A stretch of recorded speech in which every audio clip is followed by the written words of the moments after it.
Hello everyone, this is Priya Mishra and welcome to JR tutorials. तो कैसे हो बच्चा बाड़ी? आई होप सो मजे में होंगे और बहुत बढ़िया से आप सारे लेक्चर्स को एंजॉय कर रहे होंगे, अच्छी तरह से आप नोट्स को प्रिपेयर कर रहे होंगे। चलिए सो कमेंट सेक्शन में जरूर से बताना कि सारे नोट्स बनाए कि नहीं, किस तरह से आप पढ़ाई कर रहे हैं, कैसा चल रहा है आपका स्टडी। सो सारी चीजें मुझे कॉमेंट सेक्शन में जरूर से बताइए। सो आज हम कंटिन्यू करने वाले हैं हमारे chapter number 2। Chapter name is events after India, events after 1960s।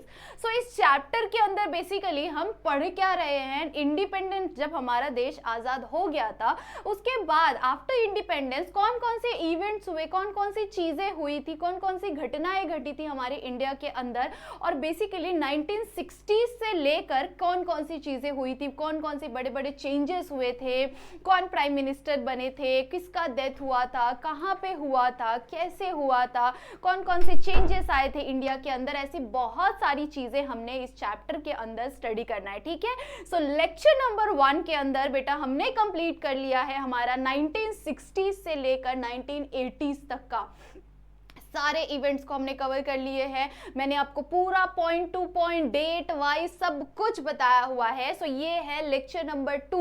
अगर आपने लेक्चर नंबर 1 को ध्यान से देखना है, लेक्चर नंबर 1 पर जाइए प्लीज, जल्दी से जाइए और वो पूरे लेक्चर को बढ़िया तरीके से देखो ताकि आपको पता चले कि हमने 1960s से लेकर 1980s तक में कौन कौन सी चीजें देखी हुई है, इंडिया ने कौन कौन से प्रॉब्लम्स को फेस किया हुआ है, क्या क्या अचीवमेंट उन्होंने गेन किया था, क्या किया था उन्होंने पूरे 20 साल के अंदर में, वो सारी चीजें आपको पता चलेगी, ठीक है। चलिए सो आगे बढ़ेंगे। आज हम कंटिन्यू करने वाले हैं हमारे चैप्टर नंबर 2 को 1980s के बाद में। देख सकते हो आप लोग, ये पिक्चर्स मैंने आपके लिए लगाए थे, आपकी अंडरस्टैंडिंग के लिए लगाए थे। तो अगर आपने ये लेक्चर नहीं देखा, ये सारे टॉपिक्स बेटा कवर हो चुके हैं हमारे लास्ट लेक्चर के अंदर, ठीक है।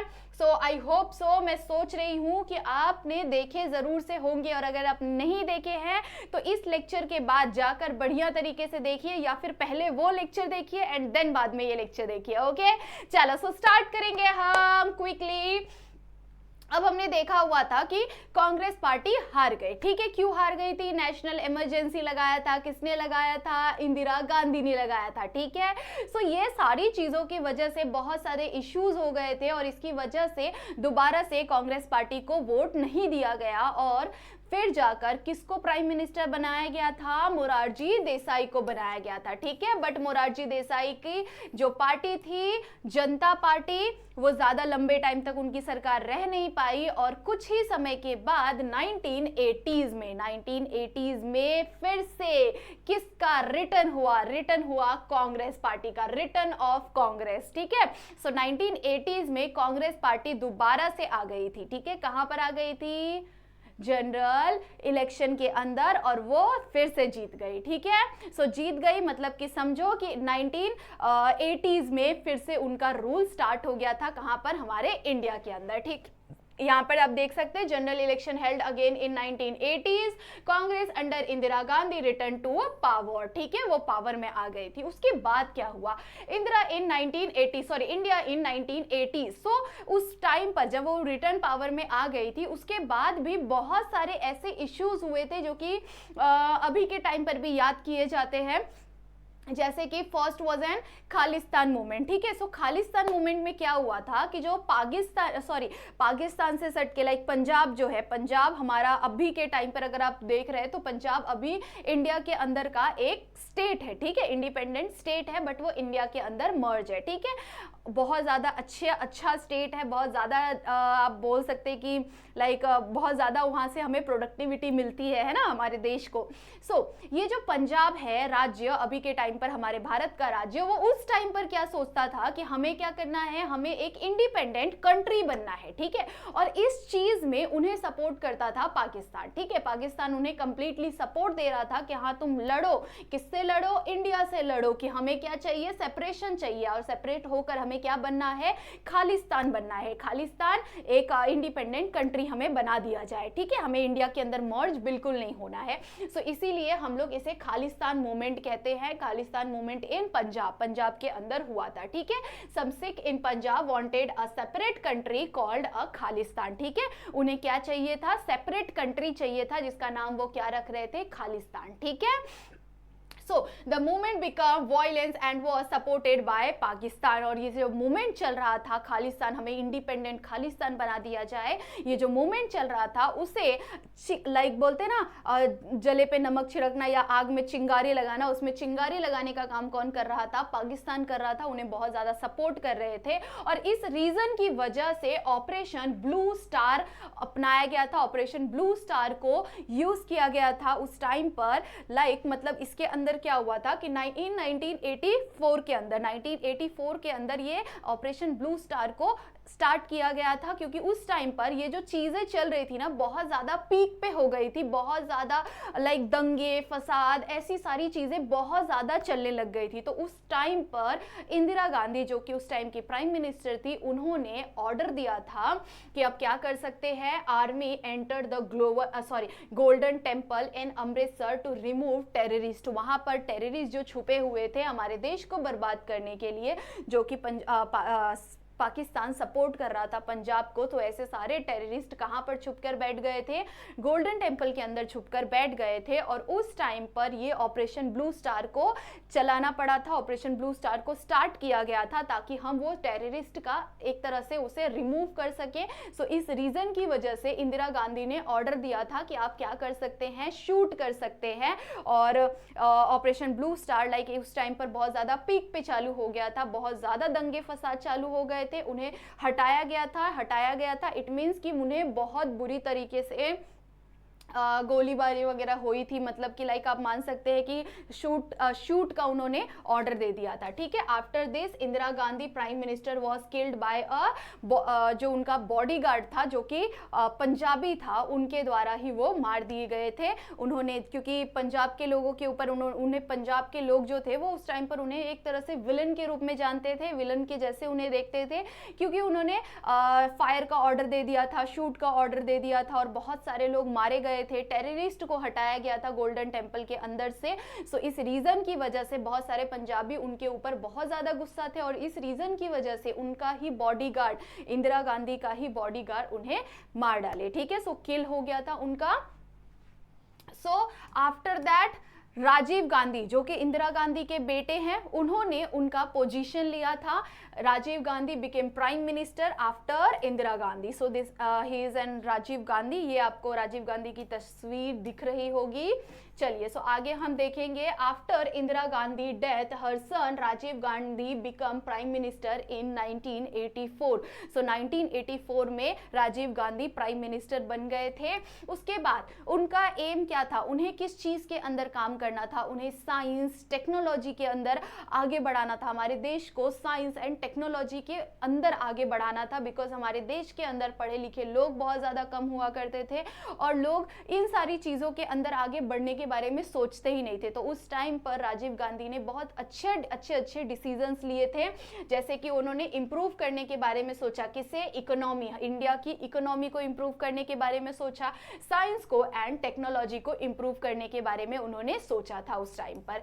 he also tried to solve a problem of Tamils in Sri Lanka but failed। वो फेल हो गए थे। तमिल, श्रीलंका के अंदर जो तमिलियंस थे उनसे रिलेटेड जो इशू चल रहे थे उसमें अंदर भी उन्होंने वो इशू को सॉल्व करने की कोशिश की, बट उस चीज के अंदर वो फेल हो गए थे, ठीक है।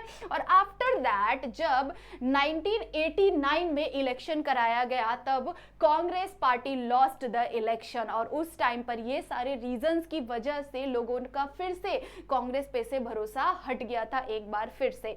जब इंदिरा गांधी ने नेशनल इमरजेंसी लगाया था उसके बाद 1977 में लोगों का भरोसा उठ गया था उनके बाद। सो इसकी वजह से इलेक्शन हुआ और उस इलेक्शन के अंदर इंदिरा गांधी हार गई थी और जनता पार्टी जीती थी, ठीक है। सो 1977 तक समझो कि कंटिन्यूअसली कांग्रेस पार्टी ने राज किया था। प्राइम मिनिस्टर हमेशा से उनके हाथ में मिनिस्ट्री थी, बट उसके बाद वो हारी एंड फिर देन जाकर लास्ट में फिर से हम कह सकते हैं कि कांग्रेस पार्टी के हाथ से सत्ता छूट गई थी। कब? 1989 में फिर से वो इलेक्शन हार गई थी और उसके बाद जनता पार्टी ने फिर से वो सीट को ऑक्यूपाई किया था, जीता था। और उस टाइम पर किसे बनाया गया था? हाँ sorry, Vishwanath Pratap Singh become prime minister through a group of party called a Janata Dal. ठीक है, सो जनता दल द्वारा बनाए गए थे प्राइम मिनिस्टर कौन, विश्वनाथ प्रताप सिंह। ठीक है, सो विश्वनाथ प्रताप सिंह को प्राइम मिनिस्टर बनाया गया था। ठीक है, सो इंदिरा गांधी हमारी थर्ड प्राइम मिनिस्टर थी, उसके बाद मोरारजी देसाई बने थे एंड देन जाकर राजीव गांधी बने और फिर जाकर विश्वनाथ प्रताप सिंह बने थे हमारे प्राइम मिनिस्टर। अब उनके बारे में देखते हैं कि उन्होंने क्या क्या चीजें की। सो उन्होंने मेनली काम किया था अदर बैकवर्ड क्लासेस के बारे में। अदर बैकवर्ड क्लासेस मतलब कि जो SC ST कास्ट हम लोग देखते हैं ना, SC ST OBC ऐसे कास्ट के लिए उन्होंने थोड़ा सा लाइक योगदान दिया था OBC के लिए। मतलब कि अदर बैकवर्ड क्लासेस जो है, अदर बैकवर्ड क्लासेस लाइक जैसे बहुत सारी मेजॉरिटी है, जैसे अगर हम हिंदुओं की बात करें तो हिंदू की मेजॉरिटी है इंडिया के अंदर, मुस्लिम थोड़ी सी माइनॉरिटीज में है। ठीक है,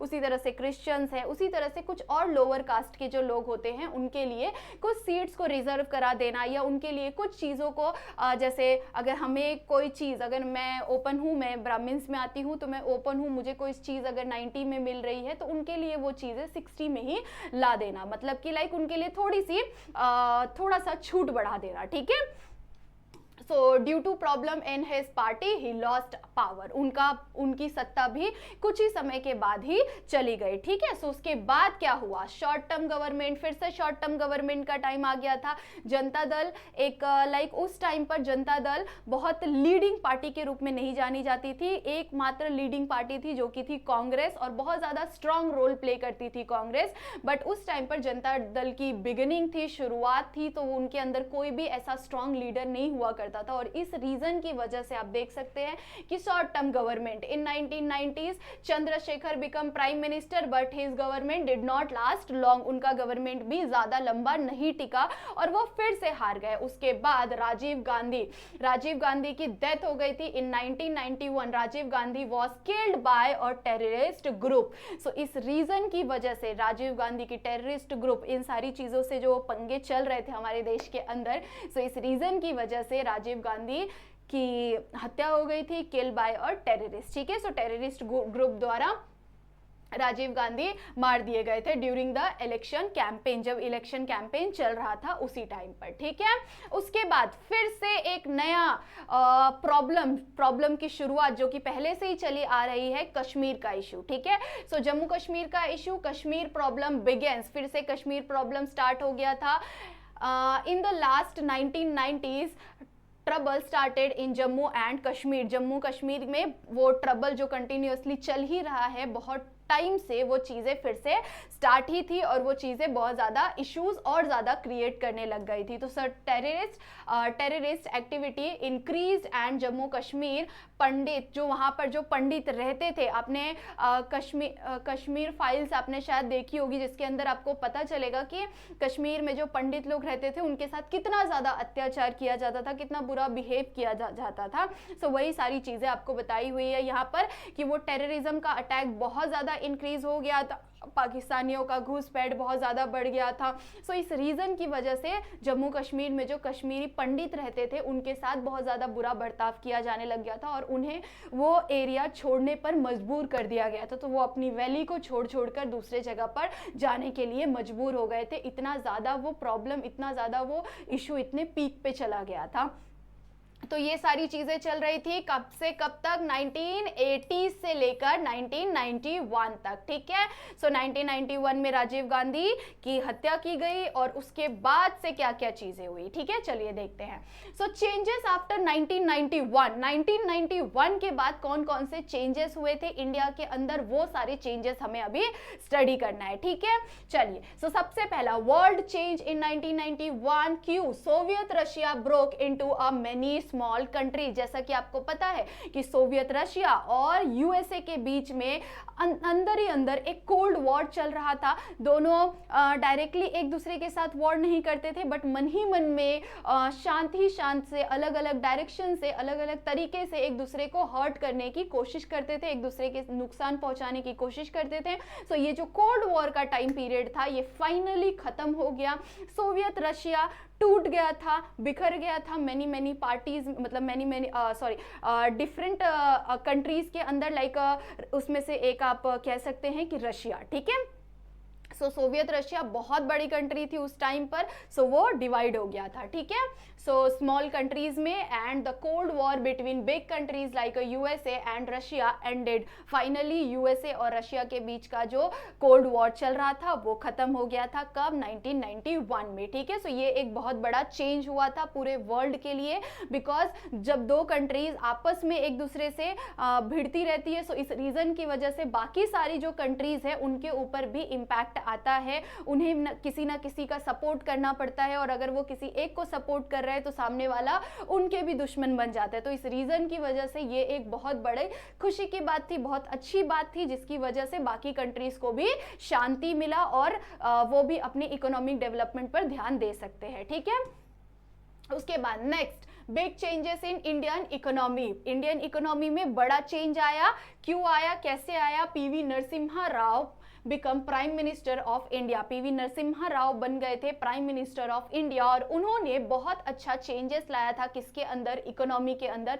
उन्होंने इकोनॉमी डेवलपमेंट के ऊपर बहुत ज्यादा काम किया था, ध्यान दिया था कि हमें हमारी इंडिया का इकोनॉमी डेवलप करना है, ठीक है। सो वो फॉरेन पॉलिसीज को भी लाने की कोशिश करते थे, जिसकी वजह से फॉरेन के लोग हमारे, मतलब आउट अदर कंट्रीज के लोग हमारे इंडिया के अंदर पैसे इन्वेस्ट कर सके, इंडस्ट्री आ सके, और इंडस्ट्री आएगा तभी जाकर लोगों को काम मिलेगा, रोजगार मिलेगा, और रोजगार मिलेगा तभी जाकर उनके पास पैसे आएंगे। सो इकोनॉमी डेवलपमेंट बहुत ज्यादा मेजर इशू था, जिसे सॉल्व करने के ऊपर पीवी नरसिम्हा राव ने ध्यान दिया था।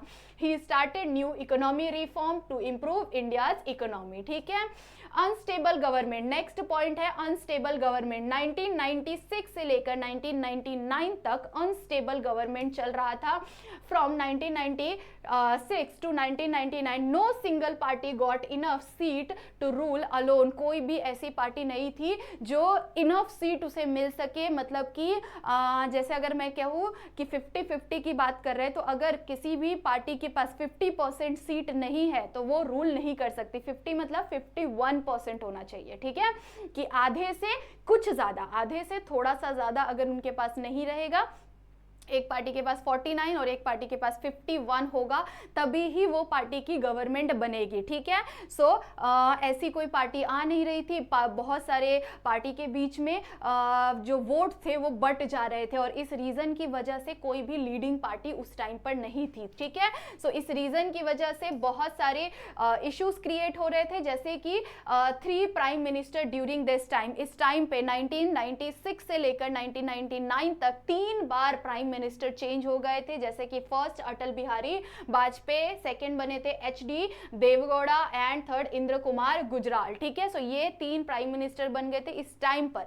सो आप समझ सकते हैं कि अंदर ही अंदर बहुत सारे डिस्प्यूट्स वगैरह क्रिएट हो गए थे, मन मुटाव, लाइक कहते हैं ना कि हम आपस में ही थोड़े से इश्यूज हो जाते, तो इस रीजन की वजह से कोई भी सिंगल पार्टी लीड नहीं कर पा रही थी, ठीक है। चलिए आगे देखेंगे, BJP and NDA come to a power, ठीक है। उस टाइम पर इन 1999 the Bharatiya Janata party BJP and its group called National Democratic Alliance come to the power. उस टाइम पर ये पार्टी पावर में आई थी, भारतीय जनता पार्टी, जिसकी जो ग्रुप है कॉल, जिसे हम क्या कहते हैं, National Democratic Alliance come to the power, ठीक है। And Atal Bihari Vajpayee become a prime minister, और उस टाइम पर अटल बिहारी वाजपेयी जी प्राइम मिनिस्टर बने थे, ठीक है। उसके बाद क्या हुआ था वो देख लेते हैं, ठीक है। So India become nuclear power. फिर जाकर क्या हुआ था वर्ल्ड में चेंजेस, इंडिया बन गई थी न्यूक्लियर पावर कंट्री, ठीक है। सो न्यूक्लियर पावर कंट्री इन 1998 में, ठीक है। India tested nuclear bomb and become an atomic power, और इंडिया ने फर्स्ट टाइम न्यूक्लियर बॉम्ब्स को टेस्ट किया था, और वो न्यूक्लियर पावर कंट्री के रूप में आ गई थी पूरे वर्ल्ड के सामने, ठीक है। कब आई थी? 1998 में, ठीक है। चलिए आगे देख लेते हैं नेक्स्ट क्या हुआ था। कारगिल वॉर स्टार्ट हो गया था in 1999। There was a war between India and Pakistan in the Kargil region of Kashmir, ठीक है। India won the war and protected its land, और इंडिया ने कारगिल वॉर को जीत लिया था 1999 में, और वो अपने लैंड को सेव करके रख लिए थे, ठीक है। उसके बाद क्या हुआ था, ट्राई फॉर पीस, उसके बाद अटल बिहारी वाजपेयी जी ने ट्राई किया था, कोशिश की थी उन्होंने कि हम इसे पीसफुल वे में, लाइक जो ये वॉर पे वॉर, एक के बाद एक वॉर चल रहा है, सो इस इशू को हम कम कर सकते हैं, और इस रीज़न की वजह से उन्होंने पाकिस्तान के सामने प्रस्ताव भी रखा था शांति का, पर उन्होंने उस चीज़ को सक्सेसफुल नहीं होने दिया और उसे उन्होंने सपोर्ट नहीं किया। इस रीज़न की वजह से अभी तक हम लड़ते ही आ रहे हैं, है ना। So Prime Minister Vajpayee ji tried to talk peacefully with the Pakistan, but he was not successful। और इसी तरह से ये चीज़ें कभी भी उन्होंने शांति से किसी भी प्रॉब्लम को सॉल्व करने की कोशिश नहीं की, और इस रीज़न की वजह से अभी तक हम लड़ते ही आ रहे हैं, समझ रहे हो आप। चलिए, सो यहाँ पर हमने कंप्लीट किया है हमारे 1980 से लेकर 1991 तक। 1991 में क्या क्या चेंजेस आए थे, और 99 तक हमने क्या क्या चीज़ें की थी। 1999 तक हमने कारगिल वॉर को जीत लिया था, और अपने एरिया को, मीन्स कि कश्मीर रीजन को हमने कंप्लीटली सेव कर लिया था, ठीक है। और उसके बाद भी पाकिस्तान के सामने हमने प्रस्ताव भी रखा था शांति का, परंतु उन्होंने उसे एक्सेप्ट नहीं किया, ठीक है। सो यहाँ पर ये हमारा पार्ट कंप्लीट होता है, और अब हम देखने वाले हैं इंडियन इकोनॉमी के बारे में। सो इकोनॉमी के अंदर किस तरह से चेंजेस आए थे, इंडियन इकोनॉमी को डेवलपमेंट के अंदर किस किस ने इंपॉर्टेंट रोल प्ले किया था, वो सारे पॉइंट्स को हम कवर करने वाले हैं यहाँ पर इंडियन इकोनॉमी के अंदर। चलिए, सो स्टार्ट करेंगे Indian economy. Yes, goals after independence. Independence के बाद हमारा गोल क्या था, मेन एम क्या था हमारे इंडिया का। Main M was and become modern and self reliance and protected social justice. हमें हमारे सोशल जस्टिस को प्रोटेक्ट करने की ज़रूरत थी, सेल्फ रिलायंस बनने की ज़रूरत थी, और हमारे इकोनॉमी को डेवलप करने की बहुत ज़्यादा ज़रूरत थी उस टाइम पर। किस टाइम पर, आफ्टर इंडिपेंडेंस। बिकॉज इंडिपेंडेंस से पहले की हम लोग बात करें तो हमारे देश के अंदर बहुत सारे लोगों ने अपना अपना राज चलाया है, और इस रीजन की वजह से इंडिया इकोनॉमिकली बहुत ज़्यादा ही लॉस में चल रहा था। यहाँ पर लिटरेसी रेट बहुत ज़्यादा कम था, यहाँ पर कोई इन्वेस्टमेंट नहीं कर रहा था, और इस रीजन की वजह से इंडिया का इकोनॉमिक कंडीशन बहुत ज़्यादा बुरा हुआ करता था। सो मेन एम इंडिपेंडेंस के बाद यही था कि इंडिया के इकोनॉमिक कंडीशन को इम्प्रूव किया जाए, एटॉमिक टेस्ट किया जाए, एटॉमिक एनर्जी बॉम्ब्स को बनाया जाए, जिसकी वजह से हम अपनी रक्षा तो एटलीस्ट कर पाए, ठीक है। चलिए, सो आगे देखेंगे। यस, गोल्स आफ्टर इंडिपेंडेंस हमने देख लिया क्या था। To achieve this India focus on a setting up industry. So उन्होंने इंडस्ट्री को सेटअप करने में, इंडस्ट्री के सेटअप पर उन्होंने मेनली फोकस किया था, ठीक है। एंड नेक्स्ट उनका क्या था, planning for development. India created a national planning commission. India को डेवलप करने के लिए, उनके इकोनॉमिक कंडीशन को इम्प्रूव करने के लिए उन्होंने प्लानिंग फॉर डेवलपमेंट, उनके डेवलपमेंट की प्लानिंग क्या की थी, उन्होंने नेशनल प्लानिंग कमीशन को बनाया था, ठीक है। एक कमीशन, एक ग्रुप जो कि काम करेगी, मेनली फोकस करेगी डेवलपमेंट के ऊपर, इंडिया के डेवलपमेंट के ऊपर, ठीक है। सो इसके लिए उन्होंने नेशनल प्लानिंग कमीशन को बनाया था। It introduce 5-year plan to guide the country growth and development. वो कंट्री को, ये 5 साल का प्लान था जिसके अंदर वो काम करने वाले थे हमारे इंडिया को ग्रोथ करने के लिए, उसे डेवलप करने के लिए, ठीक है। चलिए आगे देखेंगे। Third, economy reform in 1991। Economy reform हुआ था इन 1991। Narasimha Rao government started big changes in economy. उन्होंने नरसिम्हा राव की गवर्नमेंट, पीवी नरसिम्हा राव की गवर्नमेंट ने बहुत बड़ा चेंज लाया था। किसके अंदर लाया था, इकोनॉमी के अंदर लाया था, मैंने आपको जैसा कि बताया था। This changes are called economic liberalism.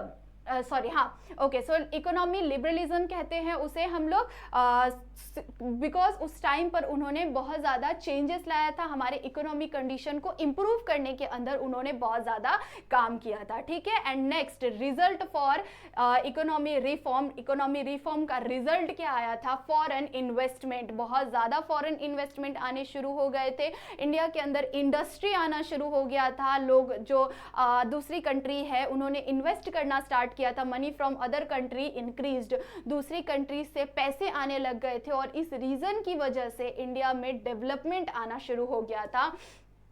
India professionals help improve the economy. The information technology sector created many job opportunities. Information technology sector के अंदर बहुत ज़्यादा job opportunities आने लग गई थी, because दूसरी countries ने भी यहाँ पर investment लाया था, और इस investment की वजह से industry आ रही है तो job opportunity बन रही है, और information technology sector जिसके अंदर जॉब की कोई कमी नहीं है, अगर हम चाहे तो हम बहुत ज़्यादा जॉब बढ़ा सकते हैं ना। सो बहुत ज़्यादा लोगों को जॉब मिलने लग गया था। India become more connected to the world, और इंडिया दूसरे सारे वर्ल्ड से बहुत ज़्यादा कनेक्टेड होने लग गए थे, बिकॉज पहले लोग इंडिया को बहुत ज़्यादा छोटा और गरीब के रूप में जानने लग गए थे, क्योंकि यहाँ पर से सारे पैसे लुट गए थे और हम बहुत बुरी कंडीशन में आ गए थे, तो इस रीज़न की वजह से। बट फिर जाकर धीरे धीरे इंडिया ने डेवलपमेंट की तरफ बढ़े, और फिर वो वर्ल्ड से धीरे धीरे कनेक्टेड फील करने लग गए। This is called the globalization, और इसे ही हम कहते हैं ग्लोबलाइजेशन, ठीक है। आई होप सो आपको समझ में आ गया होगा। चलिए आगे बढ़ेंगे नेक्स्ट टॉपिक की तरफ, science and technology in India. So science and technology के अंदर इंडिया ने कैसे ग्रोथ किया और किसने इसके अंदर हेल्प किया था, उन सारे टॉपिक्स को कवर करेंगे, ठीक है। सबसे फर्स्ट इंडिया के अंदर ग्रीन रिवॉल्यूशन आया था 1965 में। 1965 में इंडिया के अंदर ग्रीन रिवॉल्यूशन आया था। ग्रीन रिवॉल्यूशन का मतलब क्या होता है, खेती बाड़ी के अंदर अच्छी टेक्निक्स का यूज करके हम क्या कर सकते हैं, उसे बहुत ज्यादा ग्रो कर सकते हैं, जिसकी वजह से लोगों को लो एफर्ट में ज्यादा प्रोडक्ट मिल सके, ठीक है। जैसा कि लीड बाय, ये जो ग्रीन रिवॉल्यूशन हुआ था 1965 में, वो लीड किया था MS स्वामीनाथन ने। किसने लीड किया था, lead by MS Swaminathan. He use modern farming technology, और उन्होंने मॉडर्न फार्मिंग टेक्नोलॉजी का इस्तेमाल किया था, जिसकी वजह से this help increase the production of food grains like a wheat and rice. इसकी वजह से, इनकी टेक्निक के वजह से food grains like rice, wheat, ऐसी सारी चीजें बहुत ज्यादा ग्रोथ हो पाई थी, मतलब कि प्रोडक्टिविटी हमें ज्यादा मिल पाई थी, ठीक है। सो he is called the father of green revolution in India, और इसीलिए इन्हें फादर ऑफ ग्रीन रिवॉल्यूशन कहा जाता है। किसे कहा जाता है, डॉक्टर MS स्वामीनाथन को क्या कहा जाता है, फादर ऑफ ग्रीन रिवॉल्यूशन। और इन्होंने ये कब स्टार्ट किया था, 1965 में स्टार्ट किया था, ठीक है। किसने, MS स्वामीनाथन ने, ठीक है। चलिए सो आगे बढ़ेंगे। नेक्स्ट क्या आया था साइंस एंड टेक्नोलॉजी के अंदर, और क्या चीजें हुई थी। नेक्स्ट हुआ था व्हाइट रिवॉल्यूशन। व्हाइट रिवॉल्यूशन, इसके अंदर मिल्क प्रोडक्टिविटी, ठीक है। व्हाइट रिवॉल्यूशन स्टार्ट हुआ था, डॉक्टर किसने स्टार्ट किया था, started by doctor Verghese Kurien द्वारा स्टार्ट किया गया था। किसके द्वारा, वर्गीस कुरियन द्वारा स्टार्ट किया गया था। It help to increase milk production in India, और इसने हेल्प किया था मिल्क प्रोडक्शन के लिए, इंडिया के अंदर बहुत ज्यादा मिल्क प्रोडक्शन करवाने के लिए, ठीक है, जिसकी वजह से हम क्या कर सके, सेल कर सके, है ना।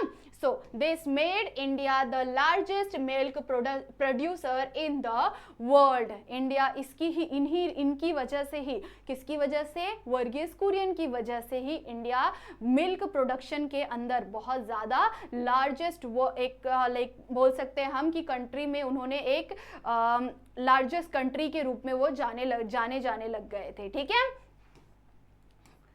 White revolution started by Verghese Kurien, ठीक है। Green revolution started by MS Swaminathan, ठीक है। ग्रीन रिवॉल्यूशन 1965 में स्टार्ट हुआ था, याद रखना है इसे, ठीक है। और व्हाइट रिवॉल्यूशन की वजह से this made India largest milk producer in the world, ठीक है।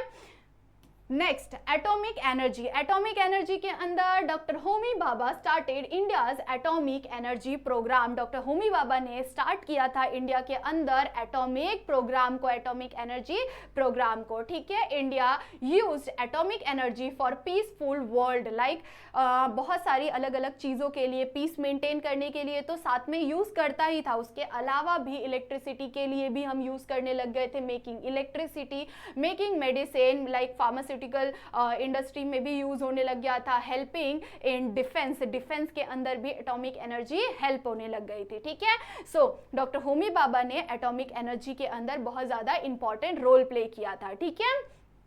Next is space research. Space research. In 1975 India launched its first satellite Aryabhata. India ने 1975 में फर्स्ट अपना सैटेलाइट, इंडिपेंडेंट सैटेलाइट लॉन्च किया था जिसका नाम था आर्यभट्ट। तो साइंस के अंदर भी इंडिया ने कितना ज़्यादा सक्सेस गेन करना स्टार्ट कर दिया था, ठीक है। Since then India has launched many satellite. उसके बाद इंडिया ने अलग अलग बहुत सारे सैटेलाइट्स को लॉन्च किया था। India has strong and successful space programme today. और अभी के टाइम पर हम देख ही सकते हैं कि इंडिया के पास कितना सक्सेसफुल सब कुछ है ना। Next is telecom growth. So telecom के अंदर, टेलीकम्युनिकेशन के अंदर, मोबाइल फोन के अंदर किस तरह से इंडिया ने डेवलपमेंट गेन किया था वो हम देखने वाले हैं। So India has made great progress in the telecom sector. Phones and communication के सेक्टर में इंडिया ने किस तरह से ग्रोथ किया था। Mobile phones and internet have become common and useful for everyone. बहुत ज्यादा यूजफुल और कॉमन हो गया था, हर एक इंसान के लिए इंटरनेट का यूज करना बहुत ज्यादा इजी हो गया था। और अभी के टाइम पर हम देख रहे हैं कि हम 5G यूज कर रहे हैं ना।